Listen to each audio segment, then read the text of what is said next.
Pada tanggal 6 November 2003 malam hari, pihak kepolisian segera menggeledah gudang yang ada di dalam apartemen itu. Dan benar saja, mereka menemukan sebuah gulungan besar yang sudah diikat dengan tali dan ditumpuk dengan bantal serta sprei.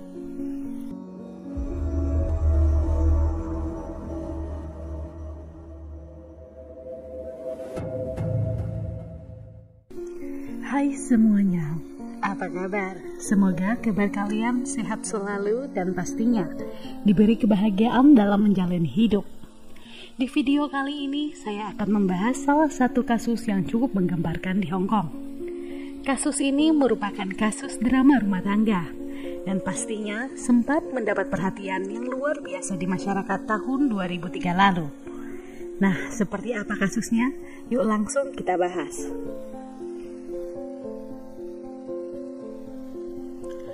Kita kenalan dulu dengan wanita cantik yang bernama Nancy Kenshin Circa, atau lebih akrab dipanggil dengan Nancy Kissel. Ia adalah seorang wanita yang berusia 39 tahun. Lahir di Michigan, Amerika Serikat pada tahun 1964. Ia merupakan lulusan jurusan bisnis dan kemudian meraih gelar master di bidang desain. Pada tahun 1987, Nancy berkenalan dengan seorang laki-laki yang bernama Robert Kissel, yang berasal dari New York. Robert Kissel sendiri lahir pada 23 Juli 1963 di Albany, New York. Semakin hari semakin dekat. Mereka pun memutuskan untuk tinggal bersama selama kurang lebih 2 tahun. Pada tahun 1989, keduanya memutuskan untuk menikah. Dan dari pernikahan itu, mereka dikaruniai 3 orang anak. Demi meraih kehidupan yang lebih baik, Robert Kissel fokus meraih gelar masternya dalam bidang keuangan di New York University. Sedangkan istrinya bekerja sangat keras dalam 3 pekerjaan sekaligus, guna menghidupi rumah tangga dan membantu biaya perkuliahan suaminya. Pada tahun 1991, Robert Kissel berhasil meraih gelar masternya dan setelah lulus, ia memutuskan untuk bekerja di bidang keuangan. Setelah 5 tahun bekerja di perusahaan tersebut, Robert Kissel ini merasa tidak puas dengan apa yang telah dia raih. Sehingga ia pun memutuskan untuk berhenti bekerja dan pindah ke perusahaan lain. Di perusahaan baru inilah Robert Kissel diperintahkan oleh atasannya untuk bekerja di kantor cabang yang berlokasi di negara Hong Kong. Dan dari sini juga akhirnya Robert Kissel memutuskan untuk memboyong seluruh keluarganya untuk pindah ke Hong Kong pada tahun 1997. Setelah sampai di Hong Kong, mereka sekeluarga tinggal di sebuah apartemen, tepatnya di Hong Kong Parkview Apartemen. Kepindahan mereka ke Hong Kong sepertinya memang menjadi pilihan yang tepat. Karena semakin hari kehidupan mereka pun semakin membaik secara ekonomi. Pada tahun 2000, Robert Kissel diangkat menjadi wakil direktur oleh perusahaan tempatnya bekerja. Kenaikan jabatan tentunya juga sangat berpengaruh pada penghasilannya. Diperkirakan Robert Kissel meraih penghasilan sebesar $3 juta per tahunnya. Atau kalau dirupiahkan dengan kurs saat ini, tiap tahun ia memperoleh sekitar 43 miliar. Dengan penghasilan yang bisa dibilang fantastik itu, mereka pun menjadi keluarga yang kaya serta bergelimang harta. Sebagai seorang istri, Nancy Kissel tidak mau hanya menikmati penghasilan suaminya saja. Hal ini terbukti karena Nancy Kissel juga membangun bisnis selama tinggal di Hong Kong, yaitu bisnis di bidang fotografi. Selain itu, ia juga menjadi sukarelawan di sebuah sekolah di Hong Kong yang juga merupakan tempat ketiga anak-anaknya bersekolah. Selama tinggal di Hong Kong, kehidupan rumah tangga Nancy dan Robert Kissel awalnya baik-baik saja.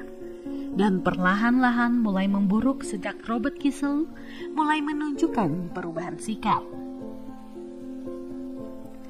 Menurut kesaksian Nancy Kissel, suaminya itu mulai menggunakan kokain dan mabuk-mabukan untuk menghilangkan stres dari tekanan pekerjaan.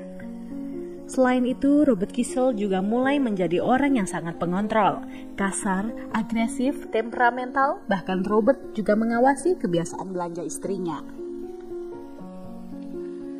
Ini masih menurut Nancy Kissel. Sejak kelahiran anak pertama mereka, suaminya itu menganggap penampilan istrinya tidak semenarik dulu, sehingga suaminya mulai tertarik dengan penyimpangan-penyimpangan seks untuk memuaskan hasratnya. Dan ketika Nancy Kissel menolak permintaan suaminya itu, maka Robert tidak segan-segan untuk memukuli dan memaksakan kehendaknya terhadap istrinya. Sehingga hari demi hari rumah tangga mereka berdua menjadi semakin tidak harmonis. Pada musim dingin tahun 2003, Nancy dan ketiga anak-anaknya memutuskan untuk kembali ke Amerika Serikat dikarenakan telah terjadi epidemi virus SARS atau penyakit infeksi saluran pernafasan akut di Hong Kong. Sedangkan Robert Kissel memutuskan untuk tetap di Hong Kong untuk mengurus pekerjaan dan berbagai bisnis mereka. Saat berada di Amerika Serikat, Nancy Kissel tidak dapat memprediksikan sampai kapan ia dan anak-anaknya akan berada di sana, sehingga ia pun memutuskan untuk memesan home theater. Pemilik toko home theater kemudian memerintahkan adik kandungnya untuk mengirim serta membantu pemasangan home theater di rumah Nancy Kissel. Dari sinilah perkenalan Nancy Kissel dan laki-laki yang bernama Michael Del Priore itu dimulai. Sedikit informasi tentang Michael Del Priore. Ia merupakan laki-laki tampan berusia 42 tahun. Michael sendiri diketahui telah menikah sebanyak 2 kali. Namun sayangnya semua berakhir dengan perceraian, sehingga Michael adalah seorang duda. Selain itu, rumah tinggal Michael pun tidak jauh dari tempat tinggal Nancy selama di Amerika Serikat. Dari perkenalan singkat itu, mereka pun menjadi semakin dekat. Awalnya mereka menyebut hubungan itu adalah hubungan persahabatan. Namun lama-kelamaan, mereka pun saling jatuh cinta. Bahkan mereka juga kerap kali melakukan hubungan layaknya suami istri. Selain itu, Nancy juga diketahui beberapa kali memberikan sejumlah hadiah untuk Michael, seperti jam tangan, mobil sport, dan juga uang. Pada Juli 2003, setelah epidemi virus SARS telah mereda, Nancy dan ketiga anaknya pun memutuskan untuk kembali ke Hong Kong. Tapi meskipun begitu, hubungan Nancy dan Michael masih terus berlanjut. Mereka saling memberi kabar satu sama lain melalui pesan singkat, telepon, dan juga email. Singkat cerita, perselingkuhan itu pun mulai tercium Robert sehingga Robert memutuskan untuk menyewa jasa detektif swasta untuk menyelidiki perselingkuhan istrinya. Dan benar saja, akhirnya Robert pun mengetahui perselingkuhan itu. Sejak itu, perilaku buruk Robert pun malah semakin menjadi-jadi.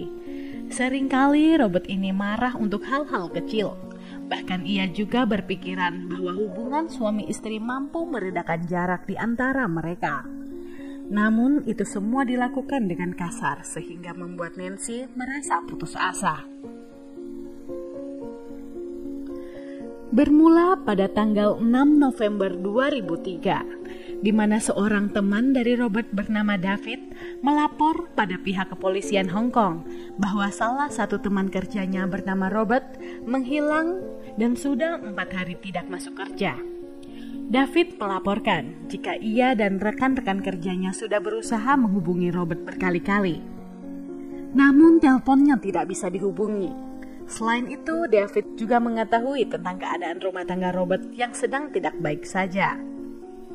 Juga sudah berusaha mencari ke beberapa hotel yang sering dijadikan tempat Robert menginap jika sedang bertengkar dengan istrinya. Namun, pencarian itu juga nihil. Berbekal laporan itulah pihak kepolisian kemudian mulai melakukan pencarian. Pihak kepolisian pun mendatangi apartemen tempat Robert tinggal dan langsung menanyakan keberadaan Robert kepada istrinya.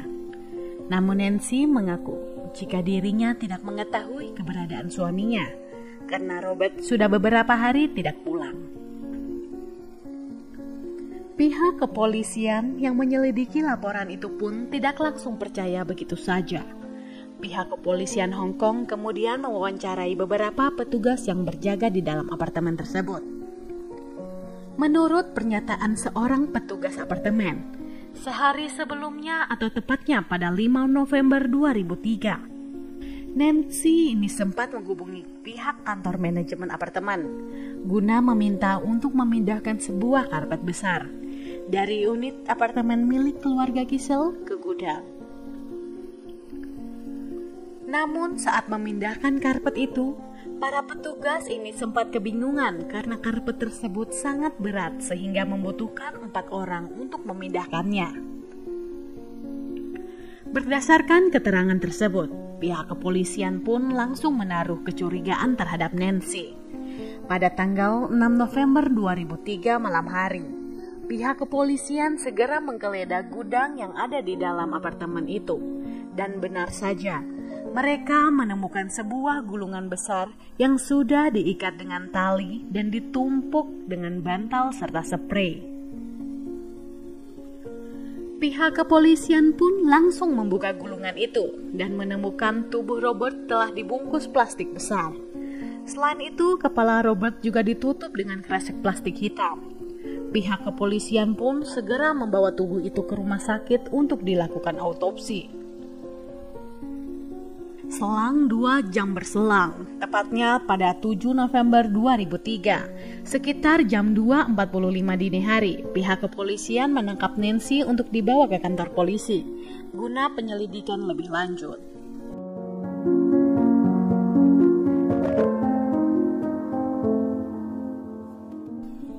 Dari proses interogasi itulah diketahui bagaimana detail kronologi pengwafatan tersebut. Kehidupan rumah tangga yang tidak sehat membuat hari-hari mereka hanya berisi pertengkaran. Bahkan 3 bulan sebelum kejadian itu terjadi, Nancy ini sebenarnya sudah sempat ingin mengajukan gugatan perceraian terhadap Robert. Hanya saja, Robert menolak dan bersikukuh tidak mau bercerai dengan Nancy, sehingga niatan itu pun dibatalkan. Namun akhirnya, hari Sabtu 7 November 2003 menjadi puncak pertikaian mereka berdua. Karena kesal terhadap suaminya, pada hari Minggu 2 November 2003, Nancy mencampurkan beberapa obat penenang ke dalam segelas milkshake strawberry dan menyuruh anak gadisnya untuk memberikan milkshake tersebut terhadap Robert. Tidak lama setelah itu, Robert yang mulai tidak berdaya akhirnya pingsan di tempat tidur mereka. Setelah itu, Nancy memukulkan patung seberat 3,6 kg sebanyak 5 kali ke kepala Robert sehingga meninggal. Nancy kemudian menyimpan tubuh Robert di kamarnya, sebelum akhirnya dibungkus plastik dan digulung bersama karpet besar, serta dipindahkan ke gudang yang ada di dalam gedung apartemen tersebut. Berdasarkan hasil otopsi, diketahui bahwa Robert meninggal akibat overdosis obat bius Rohypnol dan pukulan di kepala akibat benda tumpul. Nancy pun kemudian didakwa dengan dakwaan pengwafatan. Pada Juli 2005, sidang perdana untuk kasus ini dimulai untuk pertama kalinya di Pengadilan Tinggi Hong Kong. Untuk proses persidangannya pun bisa dibilang cukup cepat. Pada 1 September 2005, 7 juri di Pengadilan Tinggi Hong Kong memutuskan Nancy Giselle bersalah dan dijatuhi hukuman penjara selama seumur hidup. Namun pada tahun 2008, Nancy mengajukan banding terhadap putusan pengadilan tinggi tersebut. Hanya saja pengadilan banding menolak proses banding itu. Sehingga pada 12 Januari 2010, Nancy Kisel mengajukan kasasi terhadap putusan tersebut. Dan pada 11 Februari 2010, pengadilan banding akhir memutuskan membatalkan hukuman tersebut dan meminta dilakukan persidangan ulang terhadap perkara Nancy Kisel. Pada 10 Januari 2011, persidangan ulang kasus pengwafatan yang dilakukan oleh Nancy Kisel pertama kali disidangkan. Namun, semua usaha ia pun sia-sia saja. Karena akhirnya pada 25 Maret 2011, setelah mendengarkan pengakuan dari 50 orang saksi-saksi, 7 orang juri pengadilan ulang tersebut lagi-lagi menjatuhkan vonis hukuman penjara seumur hidup terhadap Nancy Kisel dengan kemungkinan mengajukan banding untuk bisa pindah ke penjara federal Amerika Serikat setelah menjalani minimal hukuman selama 10 tahun di Hong Kong. Menurut kabar terbaru yang saya dapatkan, hingga saat ini, Nancy masih menjalani hukumannya di penjara wanita Tai Lam Center. Demikian kasus yang bisa saya ceritakan untuk hari ini. Sudah pantaskah seorang istri sah yang tega menghabisi suaminya hanya diganjar hukuman penjara seumur hidup? Silahkan sampaikan pendapat teman-teman di kolom komentar. Saya sendiri tidak akan pernah bosan untuk mengingatkan, selalu libatkan Tuhan di setiap tindakan kita, karena kita tidak akan pernah tahu apa yang akan terjadi ke depannya. Oke, sekian dulu untuk video hari ini, dan mohon maaf jika ada salah dalam tutur kata. Dan jika menurut kalian channel ini bermanfaat, mohon supportnya dengan cara mensubscribe, like, komen, dan jangan lupa untuk menyalakan tombol notifikasinya agar kalian tidak ketinggalan saat kami upload video terbaru. Sampai jumpa di video selanjutnya. Bye-bye.